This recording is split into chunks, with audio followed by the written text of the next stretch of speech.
Eh bien, bonsoir. Nous allons faire un live ce soir pour parler un peu de la révision des listes électorales.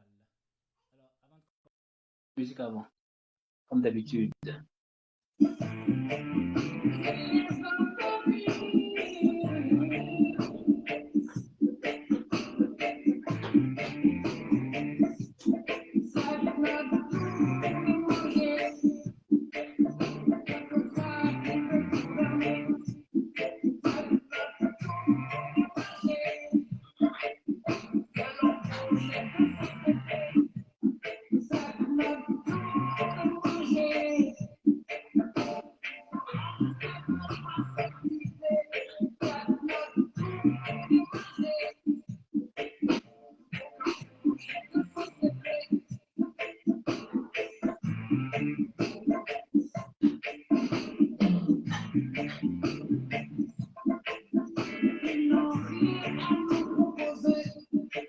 Bonsoir Robert, bonsoir Barbara.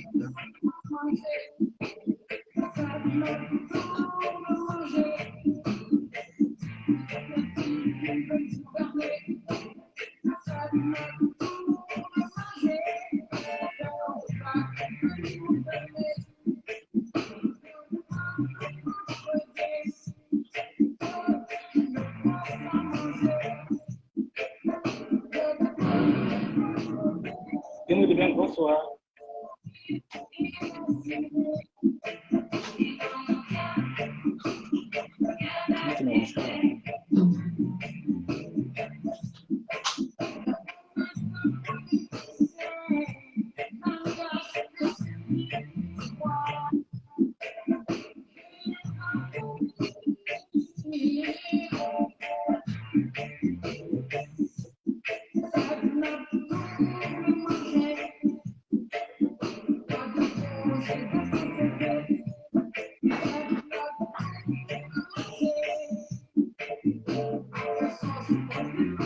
Rabé, bonsoir.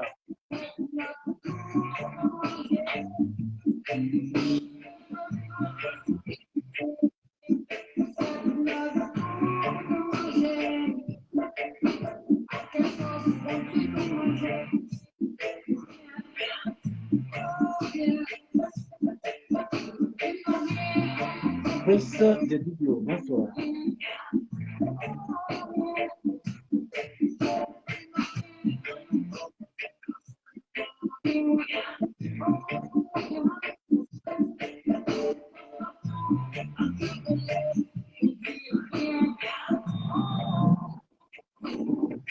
Bien, on va écouter parce qu'il fait un peu tard.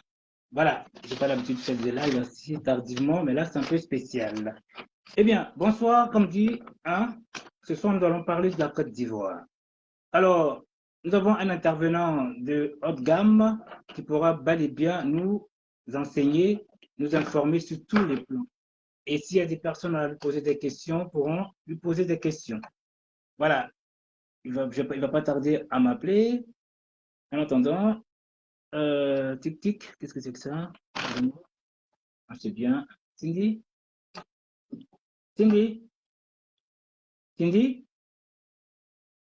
Ouais, c'est bon. Donc, il va m'appeler tout à l'heure et après, on pourra le présenter. Bien. Alors, ce soir, nous allons parler de la révision de la liste électorale, comme aussi, on peut aussi dire RLE. Je veux dire la liste, révision de la liste électorale. Alors, avant de commencer, moi, je vais essayer de dire la force d'une Côte d'Ivoire rassemblée. Pour moi, qu'est-ce que c'est la force d'une Côte d'Ivoire rassemblée? Alors, en fin de compte, la vie, elle est simple. Il faudrait que nous nous mettons tous en amont pour pouvoir bâtir en Côte d'Ivoire unie. Qui veut dire quoi? Nous avons des opposants dans chaque pays. Alors, en grosso modo, c'est de s'unir et pouvoir avoir chaque personne une carte électorale pour pouvoir travailler. Déjà, je vais commencer. La révision de la liste électorale débutera en date du 26 novembre au 10 décembre, hein, dans les villes suivantes françaises. Nous avons Paris, Nantes, Lille, Strasbourg, Lyon, Toulouse, Marseille et Nice. Alors, j'ai quand même quelques bien questions à poser quand la personne sera là, avant de, voilà. Quels sont les Ivoiriens hein, concernés par la révision de la liste électorale? Deuxièmement, quelles pièces fournir pour se faire enrôler? Troisièmement, et ceux qui n'ont pas pu être enrôlés en 2020 ou qui se fait enrôler mais n'ont pas pu vu leur nom sur la liste électorale. Alors, j'attends la personne concernée pour commencer. Excusez-moi, je ne sais pas, il n'a pas encore appelé. Je vais essayer de l'appeler pour voir. Je m'en excuse. Hein. Tic, tic, tic. Alors, permettez-moi. Parce que nous avons aujourd'hui Clément CI. Nous avons... Allô? Ah bon? Je n'ai pas vu. Ah bon? Ben, réessaye alors. Merci. Cindy, viens me voir. Il m'a dit qu'il a appelé, ça passe pas, je ne comprends pas. À moins que tu n'as pas donné le bon numéro. À moins que tu n'as pas donné le bon numéro, peut-être. Redis-le-moi. Ah, mais attends, je vais le rappeler. Parce qu'apparemment, quelqu'un d'autre a décroché. Tu vas le dire discrètement, pour ne pas que tout le monde entende. Ok. Excusez-moi. Hein. Attends, je te passe ma fille, elle va te le donner discrètement.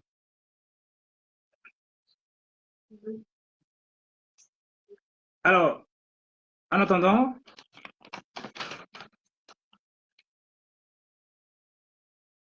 essayons d'avoir une culture ivoirienne qui est très importante. Alors, nous avons cette personne-là qui pourra nous indiquer. Pour l'instant, nous allons commencer par M. Bamba Mohamed, l'identification. Chargé de l'identification. Bonsoir, Djomo de Beng. Comment allez-vous? Bonsoir, Maître Krabé. Et voilà. Et moi, je vais très bien. Ah ouais, il est en train de... Voilà. Oui, bonsoir, Maître BMB. Je mets le son quand même. Voilà, bonsoir. Ouais. Ouais, vous allez bien? Oui, je vais très bien. D'accord. Alors, je ne sais pas si vous avez entendu le début de ce que j'ai dit. Hein? Alors, Oui. il y a 3 belles questions avant d'entamer les choses. Même si j'ai la réponse, c'est vous qui êtes bien placé. Alors, déjà, est-ce que vous pouvez déjà vous présenter pour le bien-être de tous? Ok, merci Mike pour cette invitation. Oui. Je suis Monsieur Mohamed Bamba, Oui. le délégué chargé aux élections du RHDP. Voilà, je viens aujourd'hui passer par votre canal pour faire passer un message aux militants, aux sympathisants du Rassemblement des Oufouettistes. Parfait. Alors, avant de commencer, est-ce que voulez-vous que je vous laisse vous exprimer d'abord ou bien avant de vous poser des questions? Vous préférez d'abord...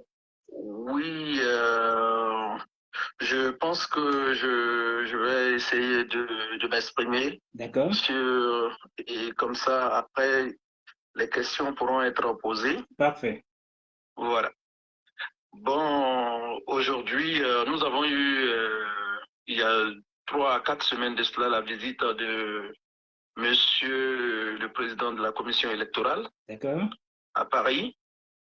Et donc, il est venu nous informer de la révision de la liste électorale et que cette révision-là allait se faire de façon annuelle maintenant en France. D'accord. Et dans la diaspora, ainsi qu'en Côte d'Ivoire. Et quelles étaient les dispositions pour nous, personnes de la diaspora ivoirienne et ivoiriennes de la diaspora dans ce sens. Et nous savons que présentement, pour nous qui sommes dans la diaspora, il n'y a pas d'échéance électorale proche, à part 2025. Okay. Contrairement à nos frères de la Côte d'Ivoire, qui, dans l'année 2023, auront une élection ou 2 élections, c'est-à-dire à l'élection municipale et départementale. D'accord. Et pour pouvoir faire ces élections, il faut bien que nous soyons sur des listes électorales. D'accord. Voilà. Mais avant d'aborder cela, il est important de dire que nous avons, nous, membres du RHDP, un leader qui est son Excellence Alassane Ouattara, Oui. Et que nous sommes reconnus à la vision qu'il a pour la Côte d'Ivoire. D'accord. Dans ce sens, nous lui avons permis de faire un mandat en 2020 en allant mettre nos bulletins dans l'urne. Mais comment pouvons-nous mettre nos bulletins dans l'urne sans passer par un enrôlement? Cela n'est pas possible. Ça veut dire que l'enrôlement, c'est le moment où nous donnons quitus déjà à quelqu'un de pouvoir réaliser nos rêves pour notre pays, nos désirs pour notre pays, la Côte d'Ivoire. D'accord. Et donc, c'est un moment très important. Ça veut dire que toute personne qui voudrait accompagner les grands projets que le président Ouattara est en train de réaliser, ou encore nos valeureux membres du bureau, du parti, parce que le président, il est toujours accompagné des membres du parti, des responsables du parti, qui ont des responsabilités, soit au niveau législatif ou communal. Et donc, ces personnes-là, nous leur donnons aussi le pouvoir de pouvoir mettre en exergue leur programme. Oui. Et donc, forcément, il va avoir enrôlement. Donc, toute personne qui n'a pas commencé l'enrôlement, qui ne s'est pas enrôlé, ne peut pas prétendre défendre, donner la possibilité à celui qui va gérer la Côte d'Ivoire ou celui qui va gérer une municipalité ou un département de le faire, parce que ça sera, comme on le dit, une personne populaire, mais une personne à qui on ne donne pas les armes pour pouvoir se défendre sur le terrain. Et c'est pour cela que j'appelle à tous les Ivoiriens qui sont non seulement proches de notre parti, et pour tous ceux qui sont dans notre parti, à aller se faire enrôler. C'est important. Tout à fait. C'est très important. Sinon, au dernier moment, ça ne sera pas possible pour nous de gagner. Pour gagner, c'est maintenant. C'est maintenant qu'il faut aller faire l'enrôlement. Après, c'est trop tard. Quelle que soit votre bonne volonté, vous ne pourrez plus rien faire. En 2020, on a mobilisé autant de personnes. En 2022, aujourd'hui, on veut mobiliser encore autant de personnes pour que, à chaque moment qu'il y aura une élection, on puisse, au premier tour, battre nos adversaires. Ça, on doit se le dire. Certes, il y a des possibilités de deuxième tour, mais nous, on se focalise sur le premier tour déjà. D'accord. Voilà. Donc, c'est important de dire à nos militants, à nos sympathisants, de se mobiliser et de pouvoir aider nos gouvernants à continuer à bâtir la Côte d'Ivoire comme ça. D'accord. Maintenant, l'enrôlement proprement dit, on va demander qui est concerné. Premièrement, à la diaspora, mais principalement chez nous en France ici, c'est tout Ivoirien résidant en France est concerné par l'enrôlement. Mais il y a des critères. Avant d'aller de vous parler de qui est concerné, on va vous parler principalement de qui n'est pas concerné. Qui n'est pas concerné, eh bien, ce sont les Ivoiriens qui ont moins de 18 ans. D'accord.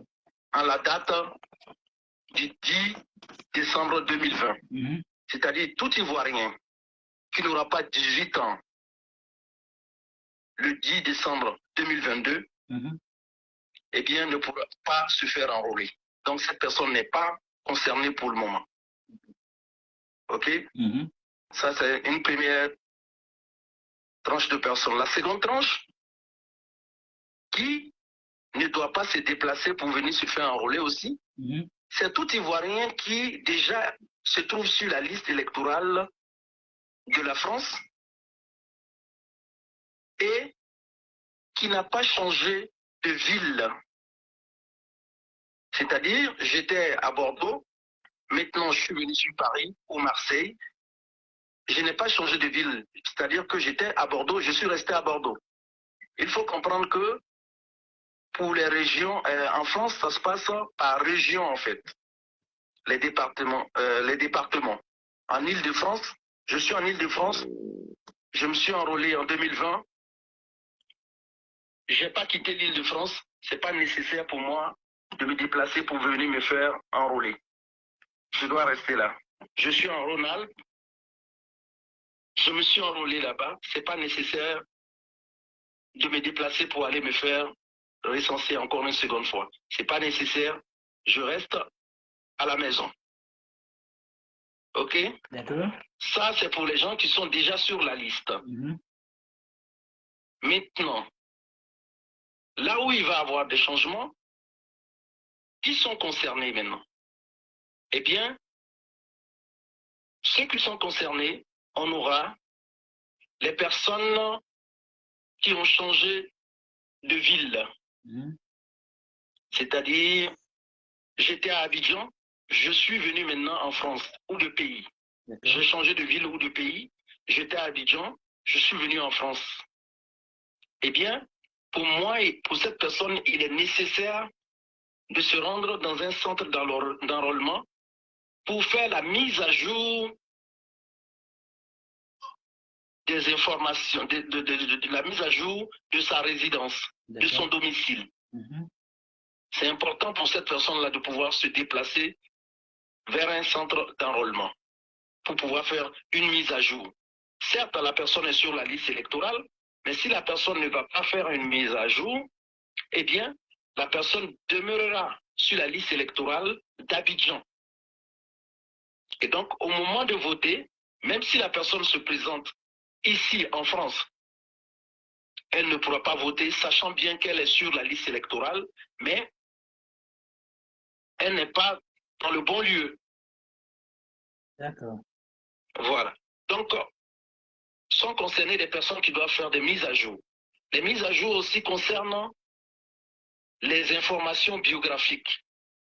Ça signifie quoi? Nous avons nos sœurs, nos mamans, il y a mariage, ou bien même nous-mêmes, on a décidé de changer de nom. On a changé de nom pour X ou Y raison. Eh bien, il faudra y retourner pour pouvoir donner notre nouvelle identité à la CEI pour que ce changement puisse se faire et que nous puissions alors prendre part à l'élection. Donc c'est important. D'accord. Lorsqu'il y a changement de nom pour les femmes, nos sœurs qui se sont mariées avec d'autres personnes, on laisse son nom de jeune fille, on prend le nom marital et tandis qu'on était peut-être avant inscrit avec le nom de jeune fille, il faut bien faire une mise à jour des données.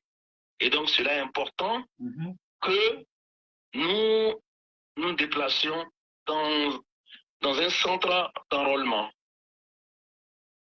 Donc, voilà un peu à ce niveau ceux qui sont concernés, ceux qui sont déjà sur la liste électorale, mais qui ont besoin de faire une mise à jour, une actualisation des données. D'accord. Voilà. OK. Alors, nous avons aussi une personne de la PPACI, hein, voilà, qui est à l'écoute aussi. Alors, tout à l'heure, nous allons lui passer le micro avant de passer à... Je n'ai pas encore fini. Non, je sais bien, justement, je vais vous poser des questions. Vous poser une question par rapport à ça? Tout à fait, pour bien l'éclairer. Si. Ok, bah, allez-y. C'est pour vous dire qu'il y a une personne de la PPCI, hein, voilà, PPACI au fait, qui est là. Alors, quand on dit, c'est vrai que vous avez bel et bien expliqué. Maintenant, ceux qui ne sont pas sur la liste électorale, alors, qu'est-ce qu'ils peuvent faire réellement, en fait? J'ai bien oui, donc, ok, c'est à ça que j'en venais. Voilà, allez-y. Ok. Ensuite, la deuxième catégorie qui est concernée par l'enrôlement, parce qu'on a parlé de mise à jour. Tout à fait. Je viens présentement de parler de mise à jour. Tout à fait. Eux, ils sont déjà sur la liste. OK. c'est des gens, peut-être en 2015, qui étaient déjà sur la liste. Ils ne sont pas allés voter, ce genre de trucs. Eux, ils sont sur la liste. Maintenant, ceux qui n'ont jamais voté, c'est-à-dire qui n'ont les primo-majeurs, c'est-à-dire qui auront 18 ans révolus à la date du 10 décembre 2022, pourront se faire enrôler. D'accord. Si le 10 décembre 2022, j'aurai 18 ans, je pourrais aller me faire enrôler. Ça, c'est les primo-majeurs. D'accord. OK? Ils pourront aller se faire enrôler. C'est important et ça concerne nos enfants, nos frères, nos sœurs, nos neveux, nos nièces. D'accord. OK? Donc, ceux-là seront concernés par l'enrôlement qui va avoir lieu. D'accord. Et aussi, on a des personnes qui sont majeures, qui sont là, mais pour des raisons propres, qui ne se sont jamais fait enrôler. Des adultes. D'accord. Eh bien, ces personnes-là aussi pourront aller se faire enrôler.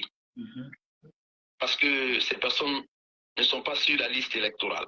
Donc, on aura besoin de ces personnes-là pour se faire enrôler. D'accord. Et aussi, on a nos frères, nos sœurs, qui, peut-être pour des raisons X ou Y raisons, avaient perdu leurs droits civiques. Mais aujourd'hui, ces personnes ont leurs droits civiques. Eh bien, ces personnes-là aussi pourront se faire enrôler. OK? Bien sûr. C'était les personnes peut-être avant qui étaient sur la liste, mais pour des parcours différents de vie, à un certain moment donné, ont perdu ces droits civiques-là. Donc, ils ne sont plus sur la liste. Ces personnes-là aussi ont besoin d'aller se faire enrôler de nouveau. D'accord. Donc, voici un peu les 3 catégories de personnes qui doivent aller se faire enrôler. D'accord. Première catégorie, les personnes qui vont avoir 18 ans à la date du 10 décembre 2022. Oui. Deuxième catégorie, les personnes adultes qui ne se sont jamais fait enrôler. D'accord. Troisième catégorie, les personnes qui ont perdu leurs droits civiques et aujourd'hui qui sont de retour, comme on pourrait le dire, parmi nous socialement et légalement. Et donc, ces personnes-là aussi pourront aller se faire enrôler. D'accord.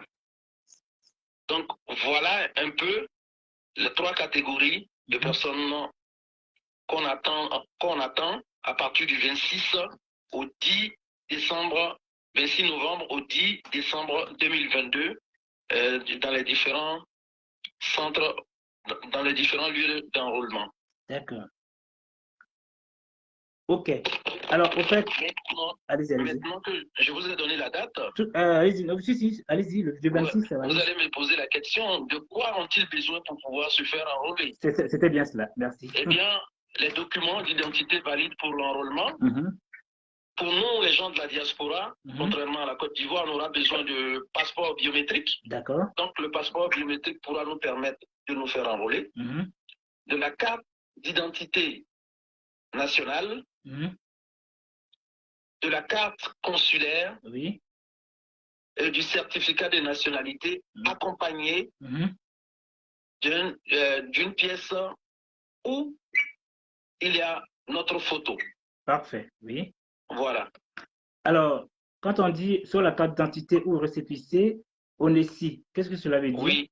S'il vous plaît. Le récépissé ONESI, c'est nous sommes allés pour faire notre pièce d'identité. Oui. Et on nous délivre ce récépissé-là le temps de la fabrication de notre carte d'identité. D'accord. Voilà. OK. Ben, je pense que le tour est dit. Alors, nous allons prendre un autre très cher qui posera quelques petites questions, M. Zadi Gérard Aristide. Monsieur, bonsoir. Vous avez? Bonsoir. Alors, vous m'entendez? Très bien. Alors, nous avons en face de vous M. Bamba, qui est de l'identification. Alors, tout ce qu'il vient de dire, qu'est-ce que vous en pensez de tout cela, puisque vous êtes Un opposant. Non, c'est pas parce que je suis Non, non, opposant. non, ça veut dire que c'est pour un travail bien fait en fin de compte. Parce que voilà, Oui, comme oui. lui, voilà.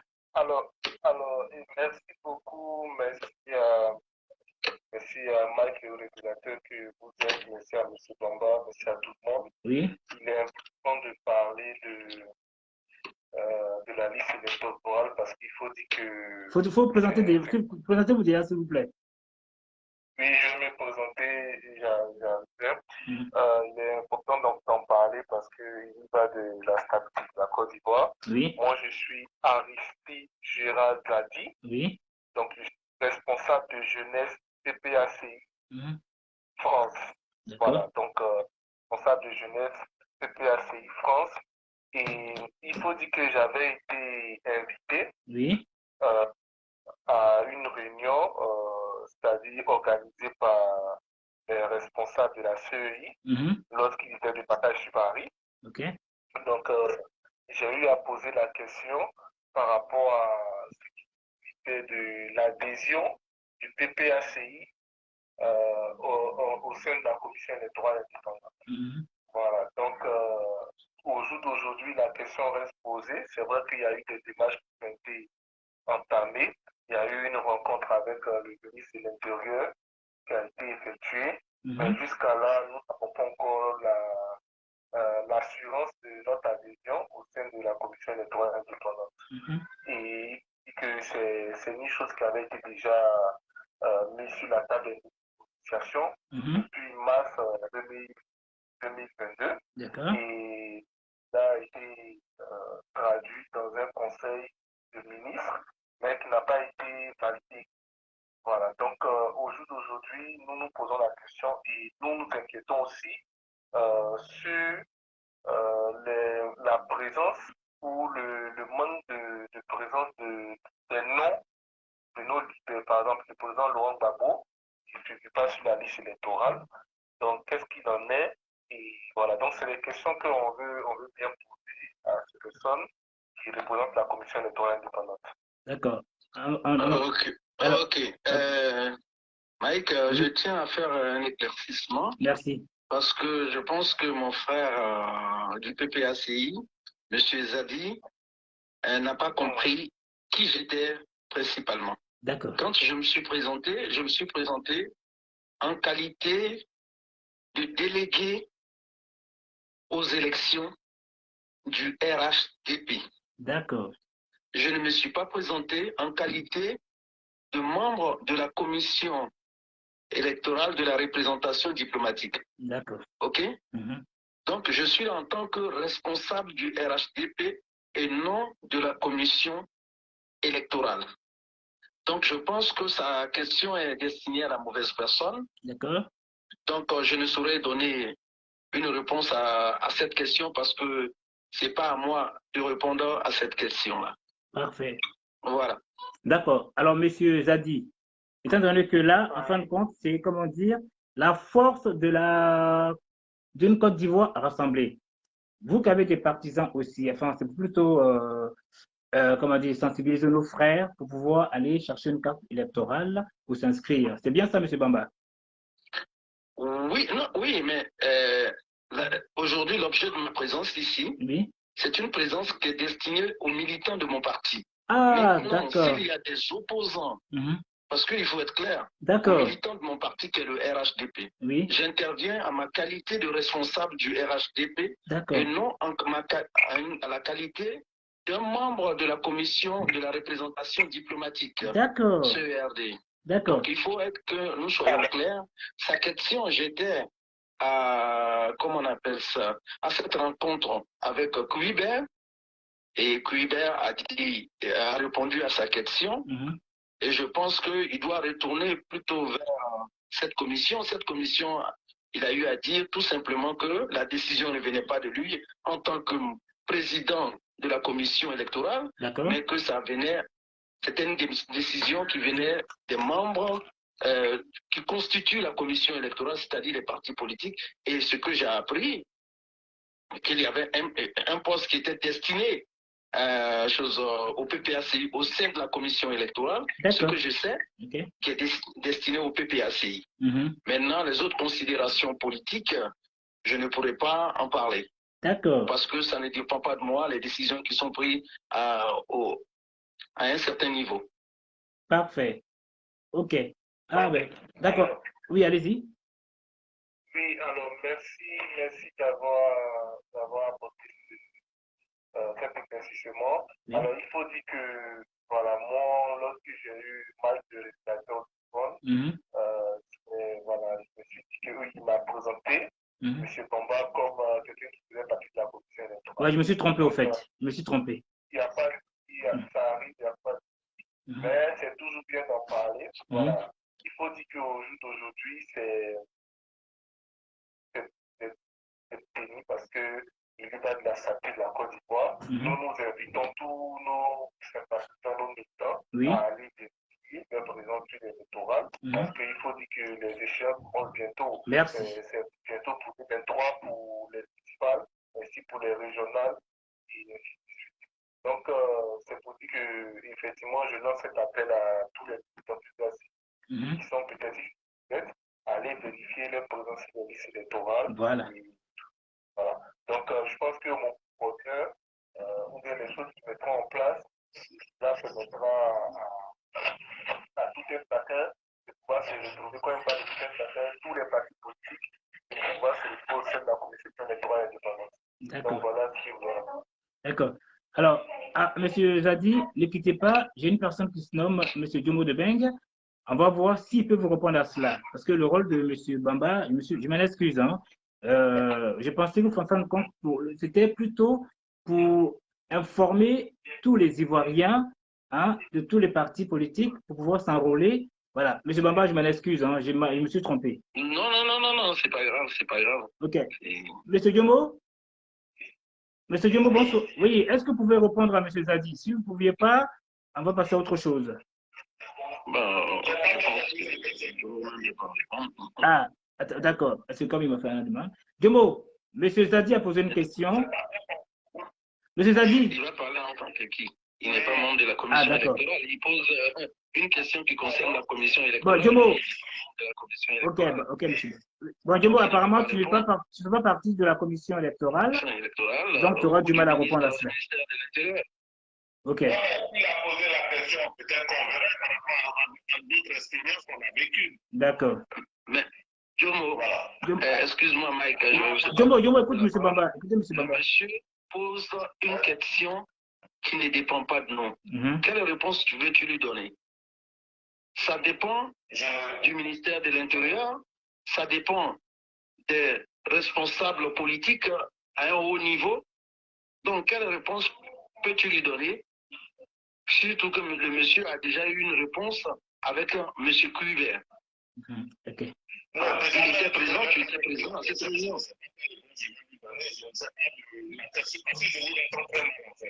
D'accord. Bon, Diomo, c'est pas la peine. Bon, c'est pas la peine, Diomo. On va arrêter là, puisque, effectivement, comme tu ne fais pas partie de la CEI, donc, voilà. Je m'en excuse, Diomo. Et que, alors.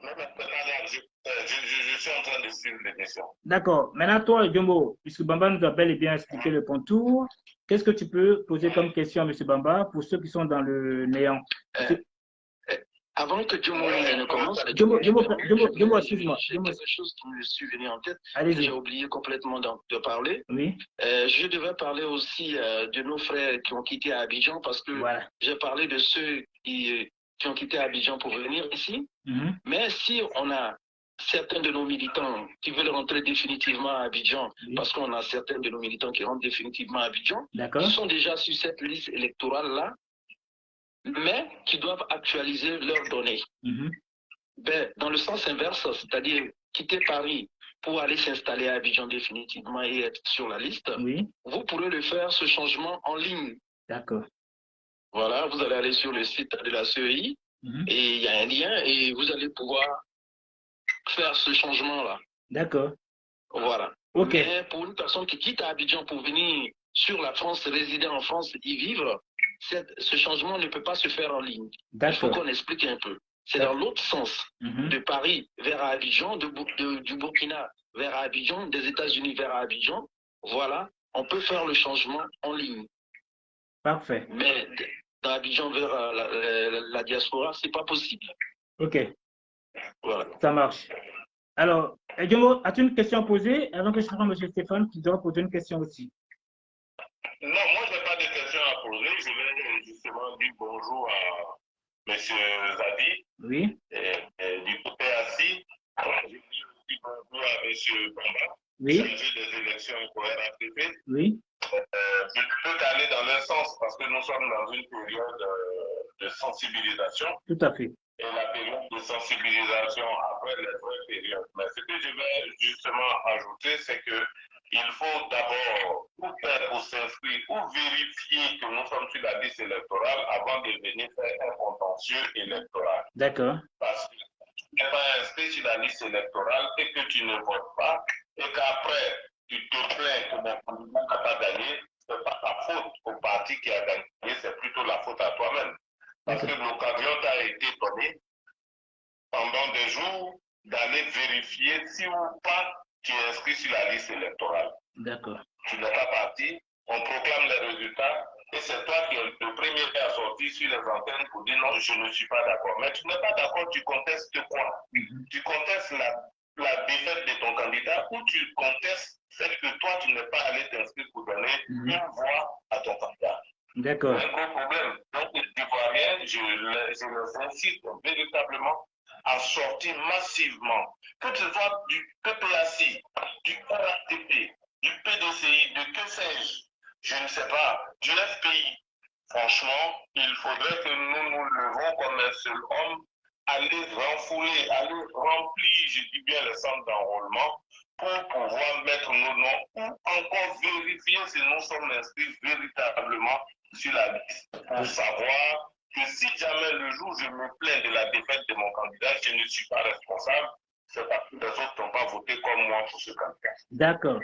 Alors, permettez-moi que je prenne M. Stéphane depuis le Canada.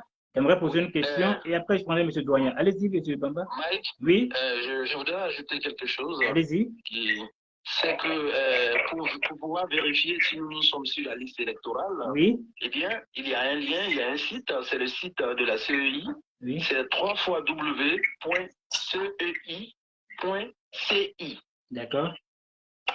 Et là, on peut aller vérifier si nous sommes sur la liste électorale en faisant rentrer que notre nom, nom de famille, le prénom, et la date de naissance. D'accord. Alors, M. Diombo, vous voudrez que vous le répétiez, s'il vous plaît. 3x oui. .cei. oui. .ci. D'accord. Voilà. Et quand vous allez sur la rubrique, vous allez aller sur la rubrique je suis sur la liste électorale. Et là, vous cliquez et vous allez entrer et vous aurez l'information que vous allez donner. Soit, comme vous ne savez pas que vous êtes sur la liste électorale, vous allez mettre votre nom de famille, le prénom, ainsi que votre date de naissance. D'accord. Et une fois que vous validez, vous allez avoir une réponse. Si vous n'apparaissez, il n'y a aucune réponse du tout, il n'y a rien qui a été trouvé, ça signifie que vous n'êtes pas sur la liste électorale. Et donc, il y a lieu d'aller vous faire recenser. C'est important. Maintenant, pour les personnes qui n'ont pas eu l'opportunité en 2020 d'aller retirer leur carte d'électeur, parce qu'il y a certaines personnes qui n'ont pas eu le temps. Comme aujourd'hui, il y a une dame qui m'a dit qu'on leur avait dit qu'on leur enverrait par mail l'information pour leur dire d'aller chercher leur carte d'électeur. Mais malheureusement, elles ont attendu en vain, elles n'ont pas pu voter. Et après, je fais la vérification, le nom de la dame était bel et bien dans la liste électorale. D'accord. C'est pour dire aux gens, vérifiez d'abord sur ce site si votre nom y est ou n'y est pas. D'accord. En fonction de cela, vous allez vous déplacer pour aller dans un centre en fonction de votre lieu d'habitation pour vous faire enrôler. C'est important. Merci beaucoup.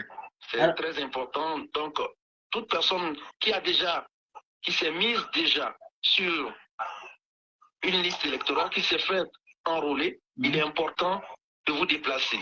Et aussi, il est important de dire à nos frères qui ont quitté Abidjan ou qui ont quitté l'Italie, l'Espagne et tout ça, qui sont venus ici et qui sont allés peut-être se faire enrôler en 2020, mais ils se sont fait enrôler. Ils ne devaient pas se faire enrôler. Ils devaient actualiser les données. Donc, vu qu'ils se sont fait enrôler une seconde fois, eh bien, ils apparaissent en doublon. Et quand vous apparaissez en doublon, eh bien, on vous laisse sur votre lieu de vote antérieur. Vous voyez? Donc, vous n'apparaissez pas sur le lieu de vote réel où vous êtes. Et vu que vous êtes resté sur la liste de votre lieu de vote antérieur, eh bien, vous ne pourrez pas voter. D'accord. Vous voyez? Ok. Donc, c'est dire à toutes ces personnes qui ont eu à faire un mouvement à un certain moment donné, si on vient pour faire une actualisation des données, vous dites, je viens pour faire une actualisation de mes données. Là, vous ne vous faites pas enrôler parce que vous êtes déjà sur la liste. Celui qui s'est fait enrôler, c'est celui qui n'est pas sur la liste du tout qu'on va enrôler une première fois. Voilà. Mais vous qui venez pour des changements de ville, de pays ou des informations biographiques, vous dites que je viens pour l'actualisation de mes données, la mise à jour de mes données. Voilà. C'était important que je le dise. Et ensuite, on a des contacts. Et je voudrais bien donner ces contacts. Mais justement, j'allais poser la question, Monsieur Bamba. Est-ce que pour l'instant, on va laisser d'abord deux personnes poser les questions? Ok, alors on y va. Alors, nous avons M. Stéphane et M. le Doyen. On commence par M. Stéphane, depuis le Canada. M. Stéphane. M. Stéphane. M. Stéphane. Bon, M. Doyen, on va commencer par vous. Allô? Ah, oui, bonsoir. Attendez, Doyen, excusez-moi. Stéphane? Oui, j'avais eu un appel qui rentrait là, donc ça avait mélangé un peu. D'accord, parfait. Donc, est-ce que vous m'entendez bien? Oh, d'accord. Donc, j'ai salué déjà le doyen qui est Oui, là. Salut oui. M. Kamba, il salue mon frère Tati, il salue Jomo Debeng. Oui. Et tous ceux qui sont à l'écoute. Merci. Pour moi, la question est assez simple. Là. Bon, moi, je me mets dans la peau, comme M. Bamba, il représente le RHDP, oui. Je me mets dans la peau d'un militant du RHDP. D'accord. J'ai cru apprendre dans ces derniers temps que ceux qui étaient, il y a des gens qui sont dans ce cas-là, qui étaient nés et puis qui avaient comme changé leur âge ou bien changé leur nom, et puis ils avaient tout modifié, et que le gouvernement leur donnait un ultimatum d'ici à 3 ans, à partir de maintenant jusqu'à 3 ans, pour reprendre leur nom de naissance. Et puis tout ce qu'ils avaient à la naissance lorsqu'ils étaient nés, de reprendre cela, et qu'on leur accordait un certain délai. Supposons que moi je suis un militant du RHDP, et puis je me retrouve dans ce genre de cas. Et puis, effectivement, je suis retourné là, je suis parti reprendre mon nom d'origine, ma date de naissance d'origine, alors que j'avais déjà été enrôlé et j'ai plusieurs fois voté avec le nom avec l'ancien nom, par exemple. Bon, maintenant que je change de nom, je reprends mon nom d'origine, comme le gouvernement l'exige maintenant. Je reprends mon nom d'origine, je reprends ma date de naissance, je reprends mon nom d'origine. Maintenant, comment est-ce que je fais? Bon, supposons que je suis un militant de RHDP, mais je ne suis pas lettré, et puis je suis comme illettré, et puis je m'adresse à mon responsable qui est M. Bamba. Comment je dois m'y prendre? Ok. Je viens d'écouter. Bon, l'information, c'est toi qui me donnes cette information, que le gouvernement autorise ceux qui avaient utilisé des fausses identités de retourner à leur ancienne identité. Moi, pour le moment, je n'ai pas eu connaissance de cela, donc je ne peux pas polémiquer parce que l'État ivoirien, je pense que c'est un État sérieux qui ne va pas se mettre dans ce genre de situation parce que on va crier déjà à la fraude à la fraude. Donc sur cela, c'est ma première fois de l'entendre. Je ne sais pas si l'État ivoirien a communiqué là-dessus pour dire ceux qui avaient abandonné leur identité réelle de revenir à cette identité-là. Je ne sais pas d'où vous tirez l'information, mais je ne sais pas s'il y a d'autres personnes ici qui sont au courant de ça. Moi, personnellement, je ne suis pas au courant du fait que l'État a demandé à des personnes qui ont changé plusieurs fois d'identité de revenir à leur identité antérieure. Je n'ai pas eu écho de ça, donc je ne pourrais pas vraiment parler de ça. Ce que je sais, des personnes qui ont leur propre identité. Voilà, je voulais parler de ça parce qu'on est dans un pays démocratique et à la fois légal. Et donc, tout ce qu'on fait, c'est dans la légalité. Parce que si, voilà, c'est dans la légalité. Je ne voudrais pas dire des choses que je ne maîtrise pas. D'accord. Oui, c'est une information que j'apporte. J'ai dit que j'ai lu que l'État, le gouvernement, ils allaient maintenant identifier chaque Ivoirien. C'est que chaque Ivoirien allait avoir comme un numéro d'identification. Donc, par rapport à ce numéro d'identification, ça veut dire qu'à partir de maintenant, sur les cas d'identité ou autres, il y aura un numéro d'identification. Et par rapport à ce numéro d'identification, ceux qui ont eu à changer de nom bien par le passé pour une raison ou une autre doivent repartir pour prendre leur nom de naissance, à la naissance. Doivent prendre l'âge le nom à la naissance. Moi, ce que j'ai lu, il donnait un délai comme de 3 ans. Ici, de maintenant jusqu'à 3 ans, pour que cela puisse faire et qu'il n'y aura pas de sanctions. C'est ce que j'avais lu. Qu'il n'y aura pas de punition, mais des sanctions pour dire pourquoi ils ont fait ceci, bien cela. Mais la question que je vous pose, vous avez lu quel décret qui le dit et autres? Parce que moi, personnellement, je n'ai pas eu connaissance de cela. Et un Ivoirien peut peut-être changer d'identité. C'est-à-dire, je dis, mon nom ne me plaît pas, c'est une action juridique que j'entreprends pour changer d'identité. Mais ma date de naissance en soi ne change pas. Ça arrive que les gens le fassent, même ici en France, ils veulent franciser leur nom, ils veulent changer. Oui, ça peut se faire. Mais la date de naissance, elle reste intacte. Et c'est une action juridique qui est légale. Mais maintenant, je ne sais pas pour les autres, quand ils ont changé d'identité, ils étaient toujours ivoiriens? Est-ce que ces personnes étaient toujours ivoiriennes? Il y a tout ça. C'est pour cela que je dis, je veux voir c'est quel décret qui le dit ou quelle loi qui a été prise dans ce sens. Vu que vous dites que vous avez lu, mais moi je n'ai pas personnellement lu, je n'ai pas vu, donc je ne peux pas trop parler de quelque chose que je n'ai pas vu, qui n'est pas une loi ou un décret. D'accord. Alors, on va donner la parole. Vous avez fini, M. Stéphane? Oui, j'ai fini. Alors, M. Doyen, bonsoir. Vous avez en face de vous M. Bamba de l'identification. Doyen? Ok, bonsoir M. Bamba, bonsoir Diogo Debeng, Stéphane, et puis je comprends en Italie, c'est ça? Comment? Oui, c'est ça. Il y a une troisième personne qui est là, je crois, Dali. Oui, donc, je dis bonsoir à la personne qui est à l'écoute. Ok. Et donc, ma question adressée à M. Bamba, c'est parce qu'au début, dans le titre, je pensais que c'était plutôt quelqu'un de, n'est-ce pas, de l'intérieur qui venait dans le but de pouvoir éclaircir un peu les choses, mais il a déjà qui ne fait pas partie. En fait, c'est pas ce type d'idée-là, mais plutôt au titre de RHDP. Bon, du coup, ça change toutes les questions. Mais j'ai pu quand même trouver des questions qui me taraudaient.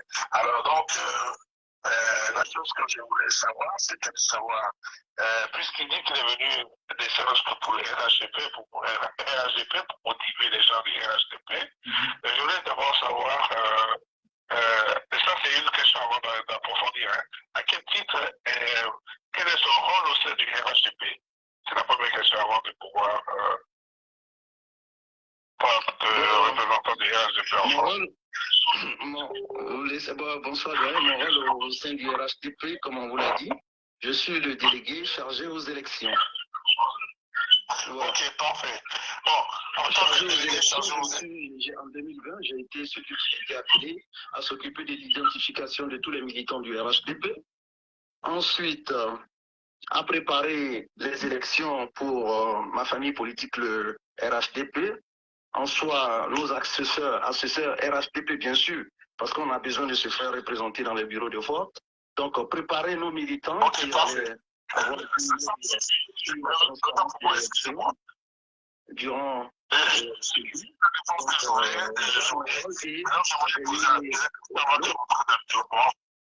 Alors, la deuxième question, c'était de savoir est-ce qu'il y a un siège du RHDP en France? Pour le moment, non. Voilà, c'est là le problème. Parce que vous êtes un représentant du RHDP, vous vous adressez à des gens du RHDP, mais en fait, il n'y a pas de militants RHDP, à ce que je sache, en France. Donc, vous adressez qu'aux sympathisants. Alors, on a comme l'impression que s'il y a un siège ou il n'y a pas de siège du RHDP en France, nous n'avons pas officiellement de siège en France, mais nous avons des lieux de rendez-vous pour ceux qui fréquentent notre parti politique. Sachez-le, le RHDP, c'est une association. Ok, quand je dis une association, c'est un parti politique. Vous acceptez d'adhérer ou de ne pas adhérer. Ce n'est pas une obligation. Donc pour nous, on n'a pas un problème avec ça. Maintenant, si vous savez que vous appartenez à notre famille politique, vous voulez appartenir à notre famille politique, eh bien, vous êtes appelé à nous rejoindre. Monsieur Bamba, Monsieur Bamba, je suis posé la question. Monsieur Bamba, vous permettez? Attendez. Je suis avant de rentrer dans votre je pose une question. J'appelle un siège d'une représentation politique du RHDP en France. C'est ce que j'appelle siège. Peut-être que je ne me suis pas exprimé pour vous faire comprendre ce que je voulais dire. Mais j'appelais une représentation politique du RHDP en France. Bien sûr qu'il y a une représentation politique du RHDP en France. Voilà, maintenant siège en tant que bâtiment. Pour le moment, on n'a pas un bâtiment propre à nous. C'est cela que je parle. Ok, d'accord, vous avez répondu à ma question, permettez-moi de... Sinon, on risque de passer. Bon. Alors donc, c'est en cela que je veux venir. Parce que, à ce que je vois, c'est que justement, quand il y a ce genre de situation, on constate qu'il y a des gens qui sont des responsables du RHDP et qui sont mis au devant de certaines situations, mais qui font appel à des Ivoiriens. Mais en fin de compte, ces Ivoiriens à qui ils font appel, c'est plus des sympathisants que des membres du RHDP. Parce qu'il n'y a pas de siège, c'est pour dire qu'il n'y a pas de gens qui vont s'inscrire pour être membres du RHDP et c'est pour détenir César qui est, comme on appelle, le chef sur la carte de militants.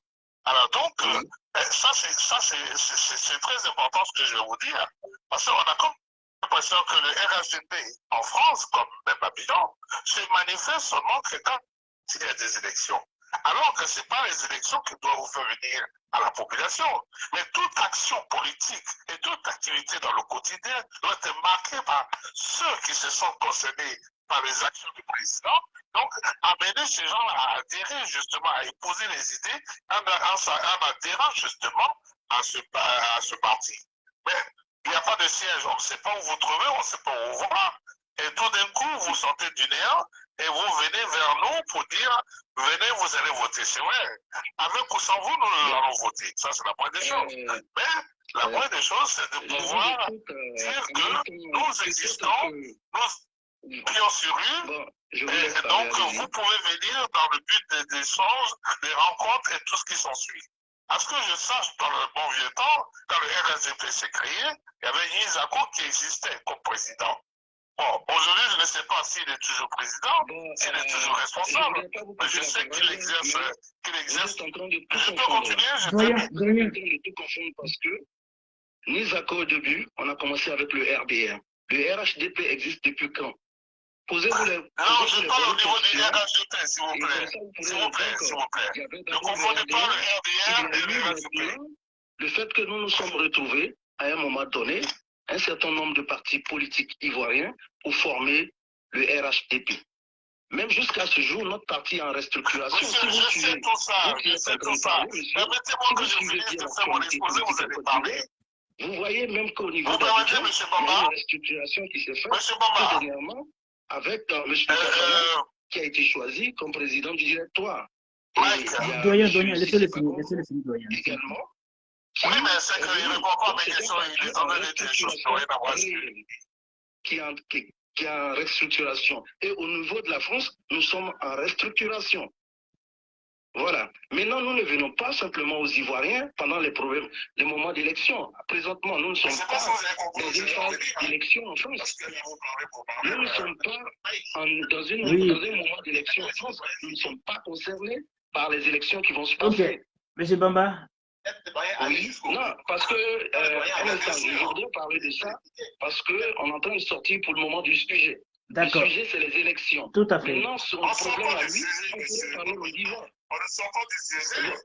On pourrait en parler en divers, parce qu'il pose un autre problème qui n'a pas, parce que ça, pour le moment, les gens qui sont là, ils veulent avoir les informations concernant l'enrôlement. Donc, il ne faut pas mélanger les choses. Je parle de l'enrôlement, on parle de l'enrôlement, et après, si on doit parler en divers d'autres choses sur la restructuration du parti, du siège et autres, on peut en parler. Mais pour le moment, les gens sont intéressés par l'enrôlement. D'accord, voilà, c'est bien cela. Donc, doyen. Il faut bien centrer le sujet. Non, s'il te plaît, demande-lui de me permettre de parler. D'accord. Il dira tout ce qu'il veut après. Oui, mais on parle de l'enrôlement, et non pas du RHDP. Oui, s'il vous plaît, s'il vous plaît, s'il vous plaît. Comme je l'ai dit, excuse-moi, moi j'ai toujours été comme ça. Si, si. Je ne suis pas fermé à la discussion, je ne suis pas fermé au débat d'idées ou autres. Mais pour le moment, oui, attendez, doyen, attendez, on parle de l'enrôlement, doyen, s'il vous plaît. Je parle de l'enrôlement. Bon, monsieur Bamba, on va l'écouter. Bon. D'accord, allez-y, monsieur doyen, allez-y, parlons de là. Ok, Bamba, monsieur Bamba, on va l'écouter. Allez-y, monsieur doyen. Non, on va pas se juger, Allez-y, monsieur. Il faut juste laisser le doyen aller jusqu'au bout des choses qui s'est dit. D'accord, monsieur doyen, allez-y. On parle d'enrôlement, qui parle d'enrôlement parle d'élection. Et qui parle d'élection parle de personnes sympathisantes, parce que jusqu'à preuve le contraire, je lui fais comprendre que ce ne sont pas des membres du RHDP à qui ils s'adressent, c'est plutôt aux sympathisants du président Alassane Ouattara qui s'adressent. D'accord. Voilà ce que je lui fais comprendre. Il y a une différence entre les choses. S'il ne veut pas me laisser parler, il ne veut pas m'écouter, et qu'il est focus sur effectivement ce qu'il veut qu'on entende, alors à quoi ça sert d'amener les gens pour discuter? Le doyen, s'il vous plaît. On a aussi des préoccupations. Nous sommes des sympathisants. Doyen. Allez.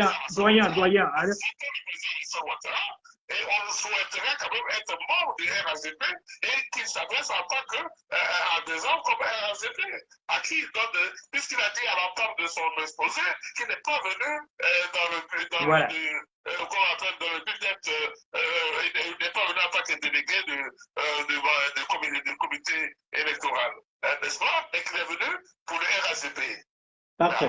C'est à nous qu'il s'adresse. Ok. Donc, s'il s'adresse à nous, je voudrais quand même savoir, en tant que sympathisant, s'il y a un bureau pour qu'au moins je puisse m'inscrire et me positionner en tant que membre du RHDP. Parfait. Pas comme un État électoral à qui on vient s'adresser quand il faut effectivement aller faire des élections. Ah, ok, je comprends. Il faut bien que j'existe quelque part. Ah oui, je vois ce que vous voulez dire. D'accord, bon. Il ne veut pas écouter ce que je dis, alors. Monsieur Bamba, vous avez entendu ce qu'il a dit du coup? J'entends ce qu'il dit. D'accord. Alors, nous allons passer à une autre personne, M. Clément Seyi, ok, de la DPA. Vous permettez tous? Ok? Essayons d'avoir la culture. Comment? Allez-y. Stéphane? Oui. Allez-y. Oui, il m'a dit que doyen, vous avez fini, doyen. Je préfère écouter, je pense qu'il aura la sagesse d'écouter les gens quand on espère. Parce qu'il est venu, moi je pense que la sagesse lui demanderait de plutôt faire profil bas, écouter les gens, de prendre les doléances des gens, et puis dire je prends note. S'il ne peut pas répondre, je prends note. Et puis voilà, c'est une entente de sagesse. Moi je ne suis pas venu dans le but de le victimiser ou bien de quoi que ce soit de sa personne. D'accord. Bon, je m'en excuse. C'était moi le problème au fait. Parce que peut-être je me suis mal exprimé avec le titre.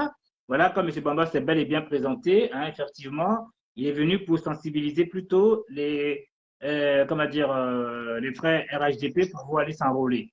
Alors, le doyen, vous avez terminé ou pas? Je vous poser la question, je peux prendre une autre personne? Oui, j'ai terminé. M. Bamba, je peux prendre M. Clément?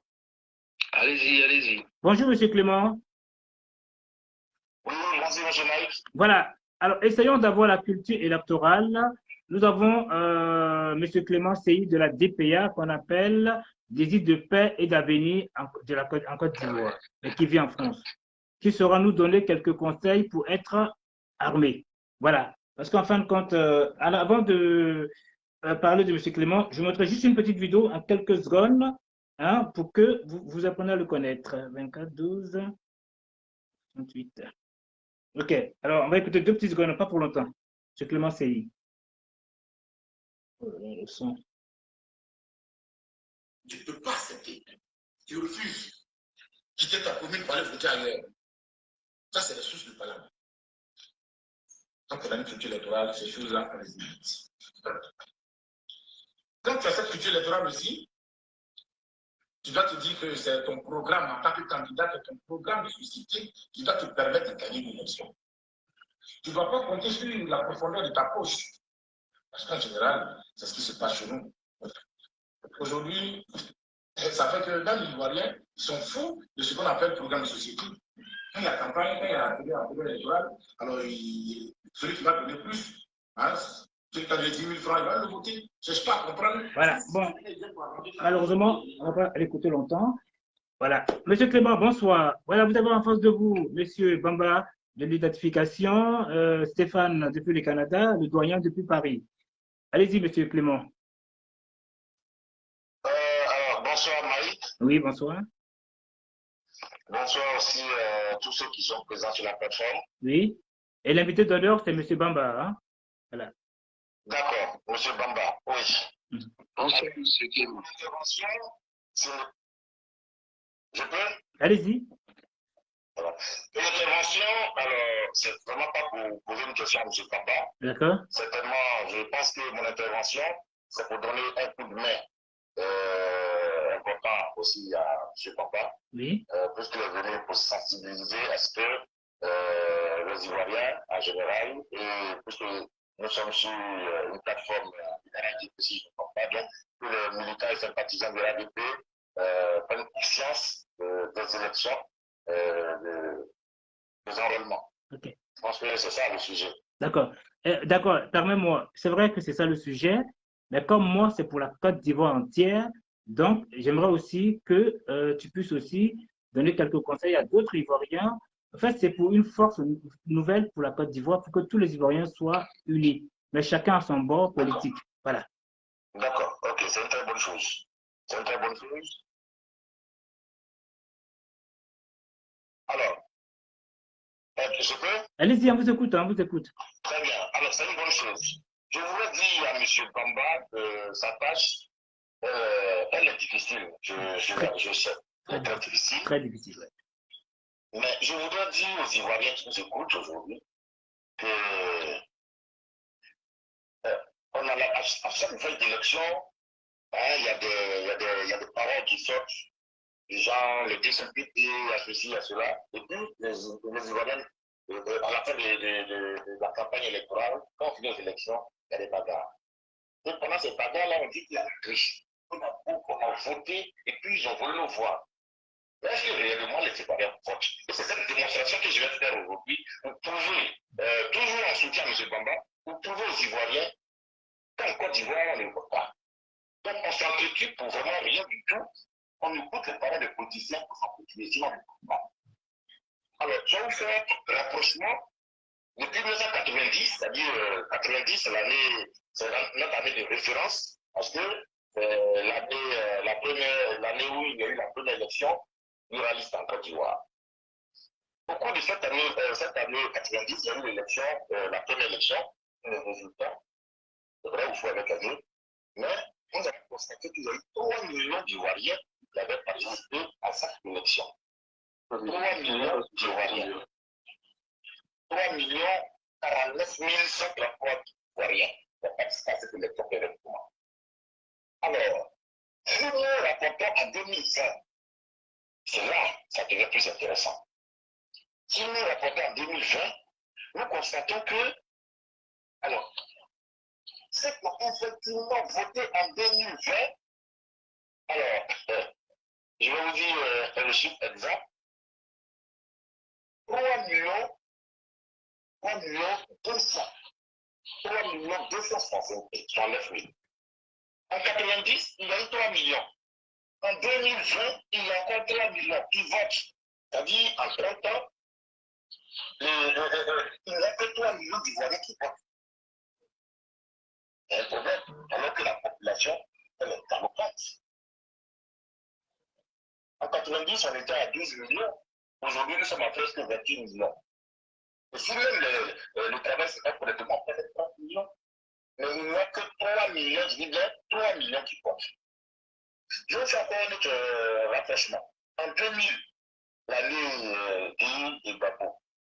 En 2000, il est venu, alors, l'élection de 2000 a enregistré comme inscrit sur la liste électorale 5 400 000 Ivoiriens inscrits sur la liste électorale pour voter. C'est-à-dire, l'année de 2000, c'est l'année où il y a eu la première liste électorale, ça a mis 300 morts, mais c'était 5 400 000 Ivoiriens qui peuvent passer des passes.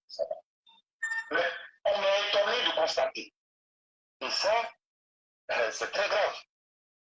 10 ans après, c'est-à-dire 2017, l'élection la plus chère au monde, il a coûté plus de 300 milliards.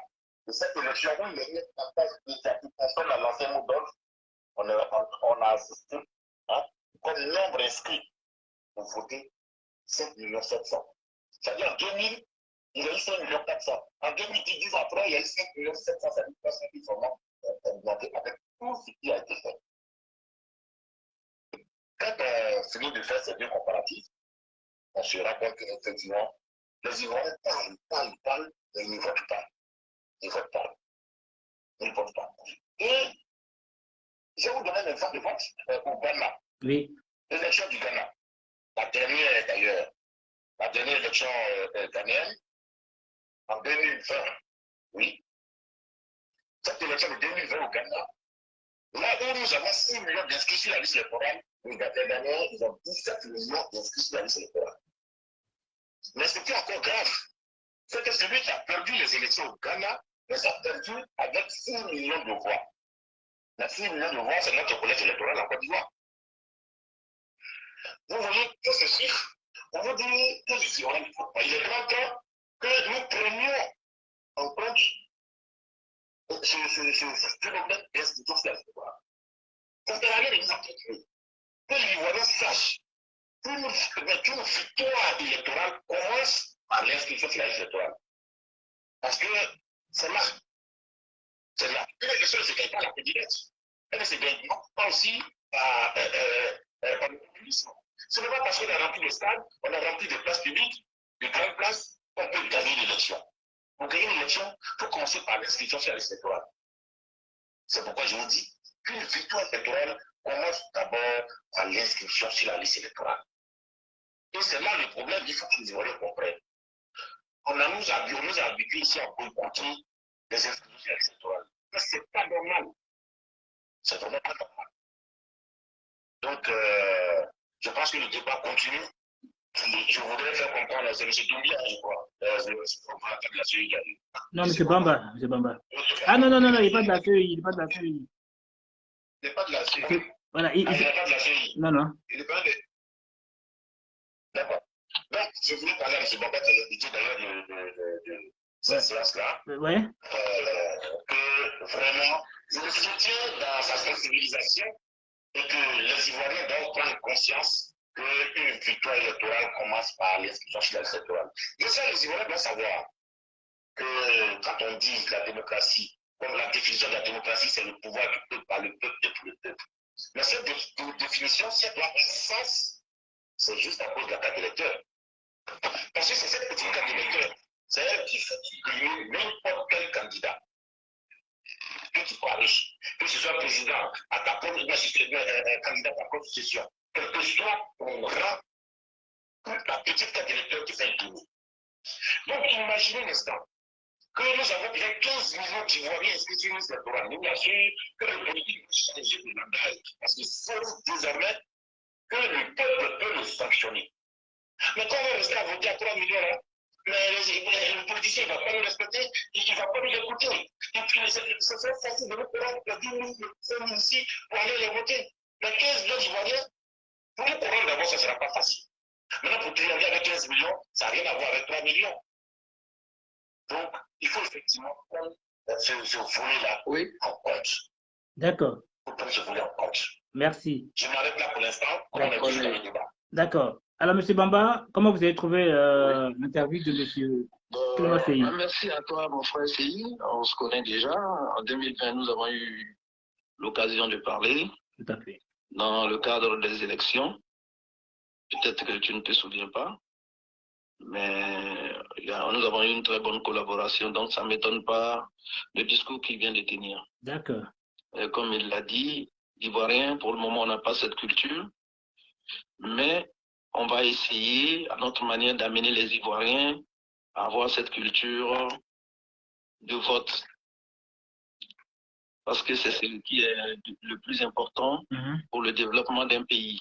Quand tu apportes ta voix à l'un des candidats, c'est apporter ta voix aussi au développement de ton pays. Et ça, c'est important pour nous de le savoir. Il a pris le cas du Ghana, mais je pense que en faisant petit à petit, on va pouvoir arriver plus ou moins à rattraper le Ghana. Et vu que maintenant le recensement devient quelque chose d'annuel, c'est important, c'est-à-dire qu'on va commencer à déverser chaque année les Ivoiriens qui seront majeurs dans la liste, et c'est important.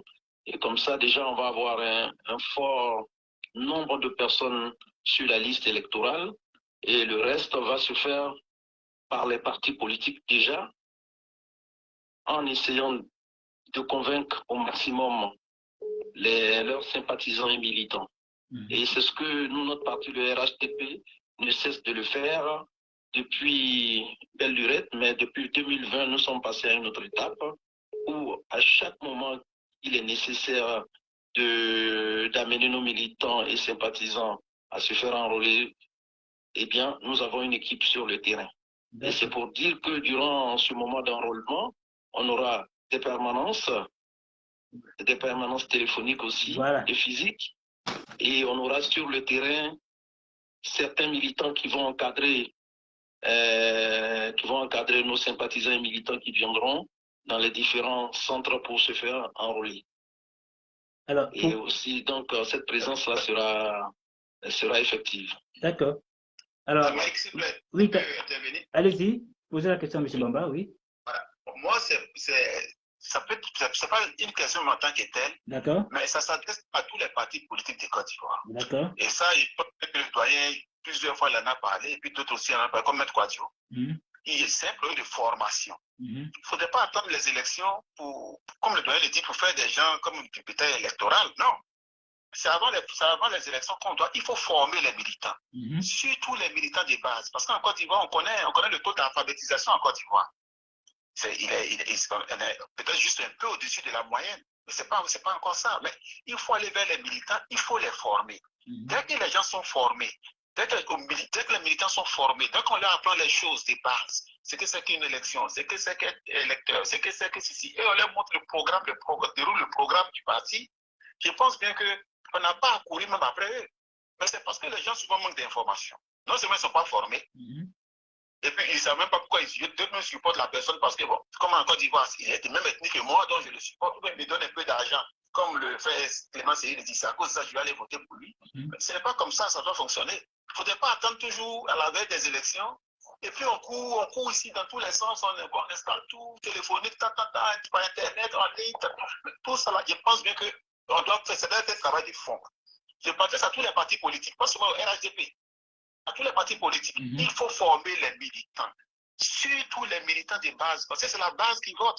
Et puis souvent la base là, c'est pas tout le monde qui est lettré là-bas, c'est pas tout le monde qui est lettré, il y en a même qui savent pas lire, qui savent pas écrire. Mais quand même, ceux-là, il faut qu'on même peut expliquer dans l'ethnie, dans son ethnie, il va comprendre le bien fondé de la chose. Mais jusque-là, les gens ne connaissent même pas, ils comprennent même pas le bien fondé de la chose. Ils m'ont voté pour qui? Et puis quand je vote là, après, mais j'ai gagné quoi? Bon, dès que les gens ont ces gens d'idées là, j'ai gagné quoi? Il m'a rien donné, donc moi je m'inscris. Les votes passés, les élections passées, il m'a rien donné, j'ai voté, je n'ai rien reçu, donc cette fois-ci, je ne m'inscris pas, je ne vote pas. Ils ne voient pas le bien fondé de la chose. Moi, je pense qu'il y a un problème de formation des militants ou des sympathisants qui se pose. Ça fait un. Et puis, comme le doyen le dit, il y a beaucoup de sympathisants, mais il y a combien de militants? Il y a combien de gars qui ont leurs cartes? Mais il faut que les gens aient leurs cartes. Il faut batailler pour que les gens aient leurs cartes. C'est ça. Et ça doit se passer à la base. À la base, là, il faut faire ce travail-là. Il ne faudrait pas qu'on attende la dernière minute pour venir prendre M. Bamba là, pour le mettre au devant des gens, mais venez vous courir là. Moi, je ne suis pas d'accord avec ça. Je crois qu'on partit de M. Bamba. C'est un travail qui doit être fait depuis la base. C'est un travail de fond qui doit être fait. Voilà, il ne faudrait pas qu'on vienne fatiguer les gens la dernière minute. Il faut courir là, comme ça, en train de mettre des pressions inutiles. Pour qu'il lui court, finalement, il ne dort plus, il a l'insomnie, il est pris dans tous les sens. Et ça ne marche pas comme ça. Je m'adresse à tous les partis politiques de Côte d'Ivoire. s'ils ne veulent pas faire de la formation, ils ne vont pas former leurs militants aux bonnes choses, aux bonnes mœurs politiques, je crois bien que ce n'est pas la peine d'emmerder quelques membres à la dernière minute pour les forcer à ne pas dormir pour avoir finalement des migraines. D'accord. Il peut vous répondre? Okay. Mike, qui parle? Ah non, monsieur Doyen, laissez d'abord répondre à monsieur Stéphane. Et après, je passe la parole. C'est Stéphane qui parlait. Oui, voilà. Non. Tu viens de dire, oui, après. je suis parfaitement d'accord avec toi pour ce que tu viens de dire. Mais comme je te l'ai dit, c'est un parti qui est en restructuration. Donc, ce dont tu viens de parler, aujourd'hui, nous sommes conscients de cela. Et comme nous sommes en restructuration, nous sommes en train de tout mettre à plat et de tout reconstruire. Et très bientôt, vous ne serez pas dessus parce que vous allez voir des choses se réaliser en France concernant le RHDP. Et ce ne sont pas des paroles en l'air. Nous savons pourquoi, je sais pourquoi je le dis. Parce qu'aujourd'hui, au niveau de la restructuration en France, en Europe, ça a changé. Aujourd'hui, on a des délégués politiques. Par exemple, le délégué politique au niveau de l'Europe qui concerne, ou dont la France est concernée, est dirigé par M. Vincent Nisako. Donc, il chapeaute aujourd'hui la France, l'Espagne, l'Angleterre et le Portugal qu'il supervise.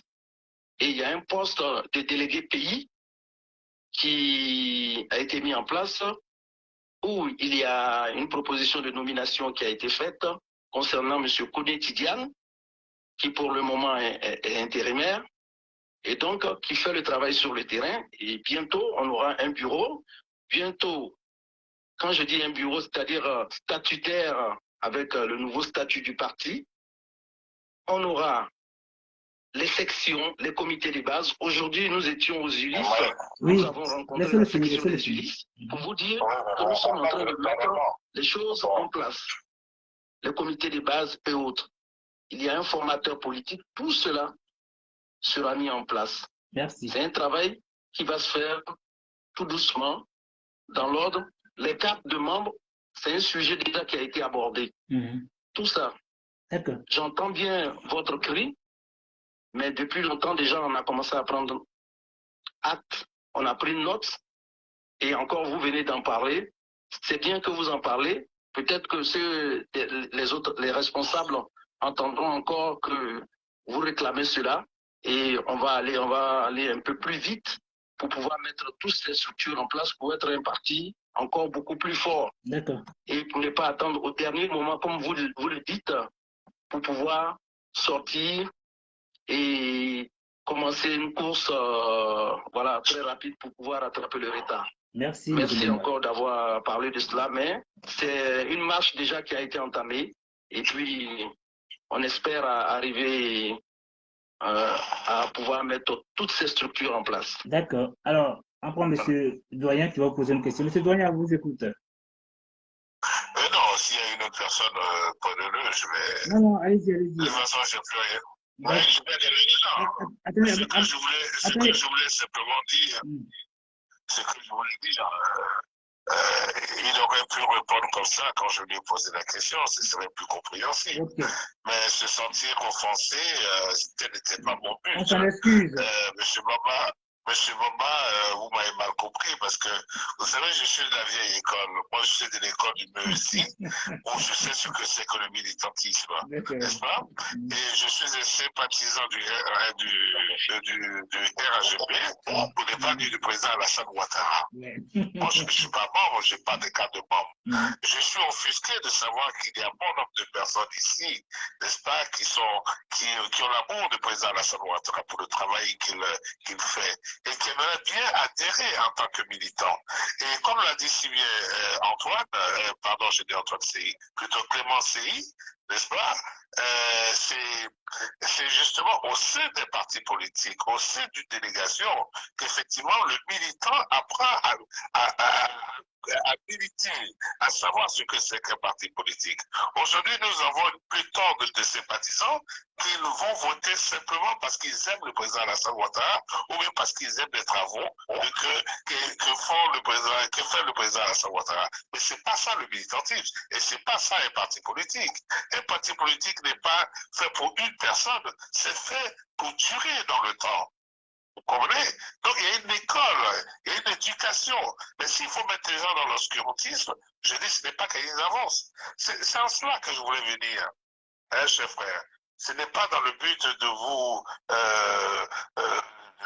je ne sais pas moi, comment vous avez retrouvé ça pour que vous puissiez être offusqué quand je vous ai parlé, mais c'était pas mon intention. Maintenant, quand vous revenez à la raison et que vous expliquez comme ce que vous dites, c'est tant mieux.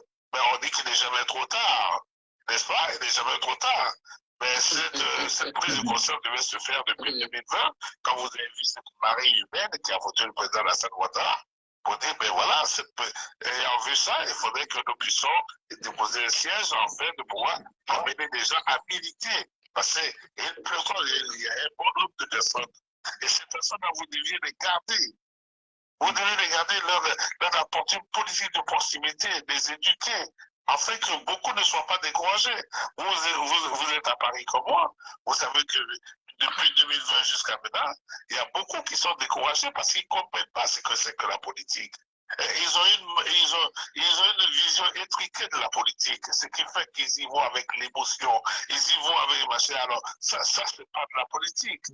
Alors, quand vous revenez encore une deuxième fois pour dire, bon voilà, c'est bientôt les élections, il faut que je vienne sensibiliser les gens, enfin, j'ai peur pour vous, que vous repassiez des balles. Alors, quand je dis des balles, je vais parler des paroles, n'est-ce pas? Je crois que, enfin, vous voyez, je ne sais pas si vous voyez où je vais en venir, mais sachez que vous parlez à un sympathisant du pur et dur, parce que bon, on ne peut que confirmer ce qui se passe dans notre pays et apprécier ce qui se passe dans notre pays par notre adhésion à toute élection du RHDP.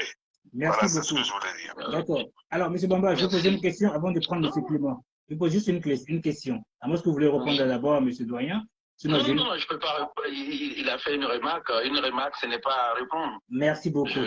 Voilà, je ne sais pas répondre à une remarque. Il a fait une remarque qui est importante. Parfait. Et je prends acte, mais c'était juste pour ajouter que, même aujourd'hui, nous avons parlé du cas du siège, quand nous étions aux Ulysses. C'est quelque chose que nous recherchons depuis longtemps. Ça devait se faire déjà en 2020. Mais compte tenu de la situation, nous étions bousculés. Nous sommes même allés visiter des endroits, Mike, tu le sais très bien, toi. Nous sommes allés visiter des sites avec M. Diaby, en son temps qui était notre premier responsable, M. Diaby d'Anciné, et finalement, ça n'a pas été concrétisé, mais avec le nouveau responsable qui est là, nous avons toujours posé ce problème de siège. Donc, j'estime que pour ma part, à un moment donné, il a une oreille très, très attentive à cela. Ce que je peux vous dire, il a une oreille très, très attentive. Et lorsqu'il sera de retour, nous allons encore lui en parler et voir ce qui est dans sa mesure de pouvoir faire pour que nous puissions avoir une permanence ou un siège où les militants peuvent se retrouver et à tout moment, en cas de besoin, en cas d'information, au cas même où nous-mêmes nous avons besoin de faire des formations aussi également, des formations politiques pour nos militants de base et autres. D'accord. Alors, j'ai une question à poser. Voilà, j'ai une question à poser avant de passer, M. Clément. Là, c'est très important. Hein, parce qu'en fait, moi, en grosso modo, c'est la Côte d'Ivoire. C'est vrai que toi, c'est la partie de tes militants. Maintenant, si les autres partis politiques voudraient s'enrôler, que font-ils? Les autres partis politiques? C'est-à-dire, ouais. Puisque les Ivoiriens pour aller voter. Il n'y a pas une règle spécialement pour les militants du RHDP, voilà. Une autre règle pour les membres de l'opposition. Ouais. Cette règle-là, elle vaut pour tout le monde. Voilà. Mais c'est que nous, on met des structures en place, des permanences à notre niveau. Nous nous organisons à notre manière pour attirer le maximum de sympathisants et de militants à aller se faire enrôler. D'accord. Je ne peux pas venir faire la promotion de l'opposition. Parfait. D'accord. Alors, je donne la parole à M. Clément Seyi. M. Clément Seyi, à vous la parole. Ok, merci beaucoup. Alors, il y a le doyen qui parlait de... Ouais, c'est ça. Il y a le doyen qui parlait de militants. De militants. Déjà, je voulais demander au doyen qui a parlé tout à l'heure. Alors, il s'est trompé sur mon nom, il a dit Seyi Antoine. D'accord. Je ne sais pas s'il connaît un certain Seyi Antoine. Oui, je suis du Kribi, je sais de quoi je parle. Ah, d'accord. Ok. Alors, je voulais juste faire comprendre au peuple ivoirien à qui je m'adresse aujourd'hui que quand on parle de militants, il y a deux types de militants. Tout à fait. Il y a d'abord les militants de quantité, il dit bien de quantité. Ces militants de quantité-là, ceux-là même qui répondent à tous les appels de leur parti politique quand il s'agit de marches, de sit-in, de grève, de tous ces trucs-là, ils sont présents. Mais le jour où on parle d'élection ou d'enrôlement, ils sont très absents. Ça, c'est le cas. Ça, c'est des militants de quantité. Quand il y a un gros nom dans un stade, oui, ils ont des élèves du tout. Maintenant, il y a les militants de qualité. Le militant de qualité, c'est celui-là même qui non seulement répond présent à tous les appels du parti, mais qui veille à avoir sa carte d'électeur. Parce que son objectif premier, c'est de porter son leader vers choix. Voilà les deux types de candidats de militants que nous sommes en Côte d'Ivoire. Mais parmi ces deux types-là, quand je fais mon analyse, le militant de quantité paye. Et sans cela, je rejoins tout à l'heure le gars qui a parlé de formation, parce qu'il y a un manque de formation. Sinon, un candidat, un militant, il doit être un militant de qualité, pas de quantité. À côté de ça, je voudrais bien entretenir les Ivoiriens sur l'importance de l'enrôlement ou de l'inscription sur la liste électorale. Vous savez, l'enrôlement, c'est le fait de s'inscrire sur une liste électorale, ensuite d'avoir le droit de participer au choix de celui qui devra conduire la destinée de son pays, de sa région ou de sa commune. Alors, en tant que ces faits, l'enrôlement, ça procure la fierté d'avoir le droit de voter. Parce qu'aller voter, c'est pas donné à n'importe qui, ça prouve que tu es majeur. Tout à fait. L'enrôlement procure la fierté de participer au choix de celui qui va conduire la destinée de mon pays, de ma région, de ma commune. Mais imaginez cette fierté-là. Moi aussi, ma voix compte pour que moi, pour choisir celui qui va conduire la destinée de mon pays ou de ma région. Ça aussi, c'est une fierté. S'enrôler procure la fierté de savoir que notre voix compte pour le développement de notre pays. Alors, participer à celui qui va faire développer mon pays, c'est une fierté, c'est une joie. C'est pas de n'importe qui. Chacun doit prendre ça comme quelque chose d'important dans sa vie. S'enrôler donne le droit d'exister pour participer au jeu démocratique. Alors, ça veut dire quoi? Quand tu n'es pas enrôlé, mais tu n'existes pas pour ton pays. Parce qu'on dit quand tu as plus de 18 ans, et puis tu ne peux pas aller voter. Mais tu n'existes pas. C'est comme si tu étais mineur, tu n'avais pas 18 ans encore. Pour exister, il faut avoir une carte d'électeur. Il faut se faire enrôler. Au moins, tu peux aller décider. Tu peux aller exprimer. Parce que ce que les Ivoiriens oublient, c'est que le peuple a une seule période où il s'exprime. C'est la période électorale. Tout à fait. La période électorale passée, chacun va à sa occupation. Si tu déconnes, c'est pas un problème. Il y a encore les échéances qui arrivent. On va te sanctionner. Donc, c'est là. Donc, s'enrôler procure le droit d'exister pour participer à ce jeu démocratique-là. S'enrôler donne le droit d'exister afin de donner de la crédibilité à son parti politique. D'accord. Alors, vous n'êtes pas enrôlé. Parce qu'un parti politique qui n'a pas de militants enrôlés, c'est pas le sac de liquide. Le sac de liquide ne peut pas s'arrêter, ne peut pas tenir debout. D'accord. Donc, il faut se faire enrôler massivement pour donner de la crédibilité à son parti, pour envoyer son parti à la victoire. Tout à fait. S'enrôler nous permet d'éviter la soumission. Car malgré tout, il aurait fini, il aurait un vainqueur. Alors, vous boycottez, vous voulez pas vous enrôler. Cependant, il y a une élection. Ceux qui ont fait enrôler, qui vont les voter, ils vont choisir quelqu'un. Même s'ils sont minoritaires, mais c'est vrai que celui qui a gagné, il va le gouverner. Maintenant, vous êtes obligé d'aller établir vos effets et naissances dans cette mairie-là où l'administration, c'est-à-dire ce chef qui était là, le président, ou bien le maire, ou bien le président conseiller, a été élus par les gens que vous avez boycottés. Par une seule que vous avez boycotté. Vous avez dit le candidat, mais c'est lui qui va signer vos essais et naissances. Ok.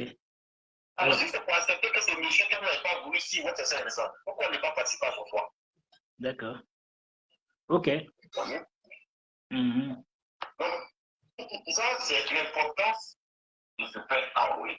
Et comme nous sommes sur la période d'enrôlement, c'est pourquoi j'ai donné un peu ce genre de détails-là. Merci beaucoup. Le débat continue. Je vais aussi tout à l'heure parler aussi de la culture électorale, parce que la formation dont parle le doyen tout à l'heure, effectivement, c'est cette éducation-là, ce comportement, ce civisme, cet état d'esprit que nous devions avoir pour ne plus tomber dans ce travers, pour ne plus avoir ces problèmes. Monsieur Clément, moi j'aimerais plus. Monsieur Clément, moi j'aimerais qu'on fasse une vidéo spéciale pour ça. Tu vois ce que je veux dire? D'accord, il n'y a pas de problème. Ok, donc pas aujourd'hui. D'accord. Voilà. Okay. Parce que monsieur l'invité spécial, c'est monsieur Bamba. Ok, de l'identification.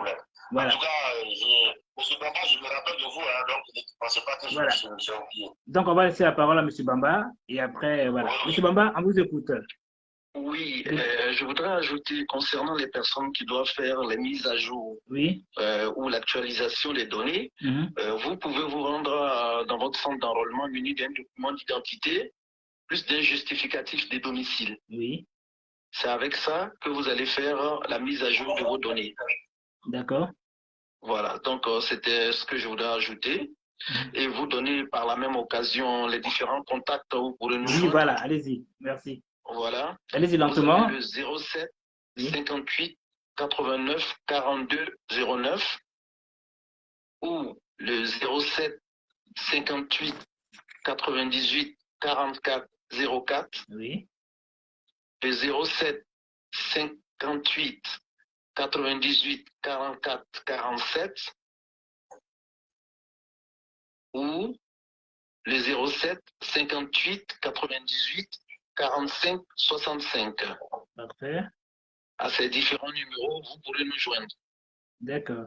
Alors, il y en a encore deux derniers autres. Hein? Les deux derniers autres, le 07 58 63 56 26 ouais. ou le 07 53 10 71 31. Parfait. Ça, c'est pour accompagner tous les personnes. Donc, si vous nous appelez et que vous nous joignez, vous avez des difficultés, nous pourrons vous guider. Alors, ça, durant tout ce moment électoral et même après les élections, ce moment de l'enrôlement et même après l'enrôlement, vous pourrez nous joindre pour toutes questions que vous souhaiterez poser concernant le parti. Ce téléphone, c'est pour tous les Ivoiriens qui aimeront bien s'enrôler, sans distinction. Tous les Ivoiriens qui sont sympathisants du RHDP ou militants du RHDP. Ah.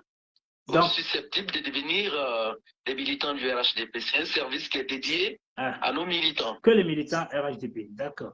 Que militants et sympathisants. D'accord. Ah, ok. Voilà.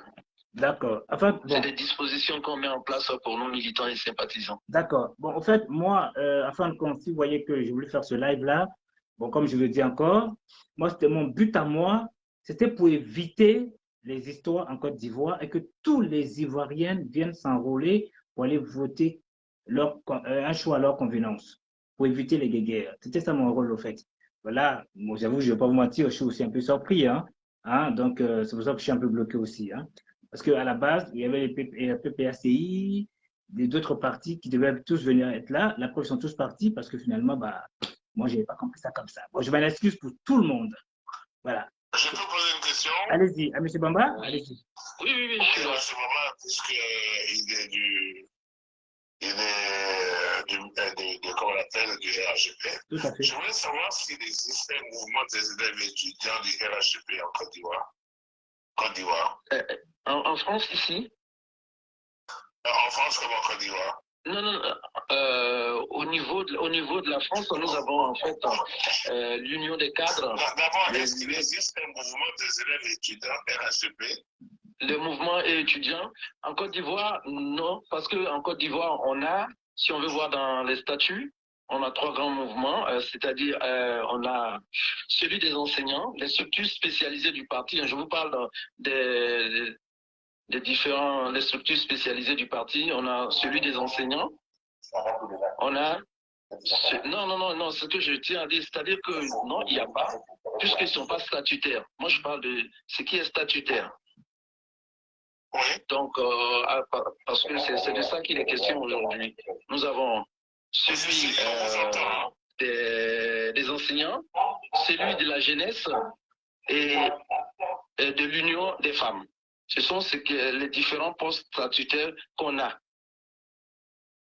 Et même ici, nous sommes en train de mettre en place, les étudiants seront appelés à rejoindre en fait celui de l'union des cadres. Les étudiants seront appelés à rejoindre celui de l'union des cadres. Et nous avons une réunion il y a une semaine de cela avec l'union des cadres du RHDP en France. Et très bientôt, on va rencontrer les étudiants, sympathisants du RHDP, afin qu'ils puissent nous rejoindre dans le combat. Voilà. OK. Alors, de votre Moi, si j'ai une proposition, je termine pour dire si j'ai une proposition. Oui, laisse-le te parler. Je pense que vous pouvez être porte-parole en tant que sympathisant, puisque nous n'avons pas encore de cadre militant, n'est-ce pas? Il serait intéressant que vous créiez un mouvement des élèves et étudiants RHGP, parce que c'est la pépinière qui permet de pouvoir être des fers de lance de demain.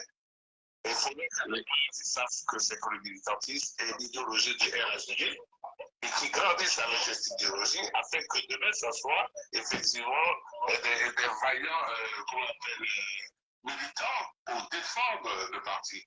Parce que si vous les prenez en aval, ok, ce sont des gens qui ne sans culture politique, sans instruction politique, et ça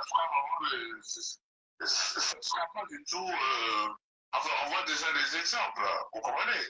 Et les gens viennent plus avec des émotions qu'avec une culture. Alors, il faut les prendre à la base. Bon, je le dis parce que, bon, je connais ce militantisme, et quand on arrive au sommet, on est vraiment aguerri, on a toutes les armes, on sait ce que c'est qu'un débat d'idées, on sait ce que c'est que ce pas pour une idéologie, et non pour des couteaux, ni pour des personnes, ni pour qui que ce soit. Comprenez? Et c'est en cela que je voulais attirer votre attention pour que vous penchiez près de votre parti, quoi. D'accord. Oui, c'est très important. Ce que vous venez de dire, je suis parfaitement d'accord avec vous. En fait, l'union des cadres, c'est composé à 98% même des étudiants. Mais comme ce n'est pas un poste statutaire, c'est une union qui a été mise en place lors des élections qui existent en 2020, par là, qui regroupe pas mal d'étudiants. À 98%, c'est des étudiants. Peut-être que ces étudiants aujourd'hui ont commencé à travailler sur le 2020, mais nous avons eu une rencontre avec eux et donc à leur sein, il y a des étudiants qui rejoignent le mouvement. Et c'est là aussi que, par exemple, je vous donne l'exemple de celui qui est aujourd'hui le directeur de l'INSP de Yamoussoukro, eh bien, il vient de l'Union des cadres. Vous voyez? Oui, je la diaspora. Celui-là, par exemple. Donc, c'est quelque chose qu'on a. Non, mais, doyen, laissez-le finir, doyen, laissez-le finir. Moi, je travaille énormément avec eux. Présentement, je doyen, laissez-le finir. Doyen, mais doyen, vous parlez en même temps, il entend. Avec cette jeunesse estudiantine et les cadres également. D'accord. Allez-y, doyen, allez-y. Non, je disais je prends. Laissez Bamba parler. Ce que doyen a dit, c'est tout à fait vrai. C'est la pépinière. C'est ceux-là qui seront demain et qui vont des choses dans le pays. Vous parlez en même temps, les deux. Vous parlez en même temps. On ne reprend pas. Qui parle? Ouais. Ouais, tu m'as dit de parler. Oui, mais il parle en même temps. Donc, il fallait. Voilà, allez-y, doyen. Est-ce qu'il m'a compris là? Mais je ne sais pas parce que vous parlez tous les deux de toute façon. Voilà, donc maintenant, allez-y. Oui, je disais que M. Mama, la proposition que je faisais, c'était de dissocier justement, de catégoriser, si vous voulez, cette jeunesse par rapport au cadre. n'est-ce pas? Parce qu'il faut dissocier. Parce que les cadres, ce sont des gens qui sont déjà rentrés dans la vie active, alors que les étudiants et élèves, ce sont ceux qui sont dans la pépinière qui permet de pouvoir être demain des futurs cadres, donc qui seront outillés quand ils rentreront dans le monde actif, afin de pouvoir effectivement émettre, n'est-ce pas, insuffler l'idéologie qu'ils ont acquis, enfin, qu'on leur a écouté depuis leur jeune âge, depuis leur militantisme de base. Voilà, c'est ce que je voulais dire. Parce que les confondre avec les cadres, c'est je crois les amis à moins exister parmi ces gens-là, c'est ça. Parce que vous voyez un élève devant Diaby, qu'est-ce qu'il peut dire devant Diaby? Un étudiant devant Diaby, qu'est-ce qu'il peut dire devant Diaby? C'est son professeur, c'est son directeur, bon, c'est pas pareil, c'est pas le même univers. C'est ce que je veux dire. D'accord. Vous comprenez? Ok. Alors, monsieur Stéphane, vous avez une dernière question à poser ou pas? Bon, enfin, je n'ai pas de dernière question à poser, c'était juste que bon, tout a été dit. Hein. D'accord. L'intervention avec Clément CI, vraiment, c'est la vérité. D'accord. Tout ce que tu as dit, la base, la formation, ça c'est la vérité. C'est-à-dire que ce n'est pas au niveau du RHDP seulement. C'est ce qu'on dit, ça concerne tous les partis politiques. Tous les partis. D'accord. Les partis politiques. Ils peuvent se saisir de ce que les frères se sont dit. Bon, c'est une bonne chose. Il ne s'agit pas de rien dire aux militants, de montrer seulement que non, il fait ceci, puis après aller contester, alors que vos cas ne sont pas inscrits, n'ont pas voté. Bon. S'ils ne sont pas inscrits, ça veut dire qu'ils ne peuvent pas voter. S'ils ne peuvent pas voter, ça veut dire que vous ne pouvez pas être élu. Tout le monde ne peut pas être élu. Bon. Pourquoi contester après? Bon, tu vois, donc, pour éviter tout ça là. D'accord. C'est ce que pour éviter tout ça. D'accord. Alors, on va donner le mot de fin à M. Bamba. Est-ce que Doyen, tu as quelque chose à dire vite fait? Non, je peux rien à dire. Monsieur Bamba, vous avez le mot de fin, s'il vous plaît. Bon, ok, bon, je tiens à remercier toutes les personnes qui sont intervenues. Merci. Doyen, Stéphane au Canada, c'est bien ça? Oui, c'est bien lui. Mon frère Clément CI et d'autres personnes peut-être qui n'ont pas directement parlé, mais qui ont écrit tout à directement fait. Sur, voilà, d'avoir écouté, de m'avoir écouté. Et de pouvoir aussi relayer les informations que je viens de donner concernant l'enrôlement et de pouvoir aussi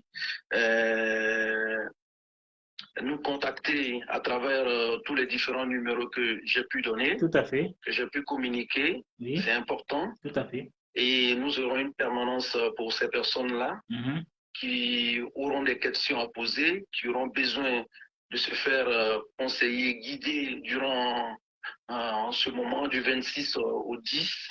Et nous attendons massivement les Ivoiriens, surtout nos sympathisants, nous, les militants, de venir se faire enrôler parce que en 2020, on a fait pas mal de belles choses ensemble au niveau de l'enrôlement.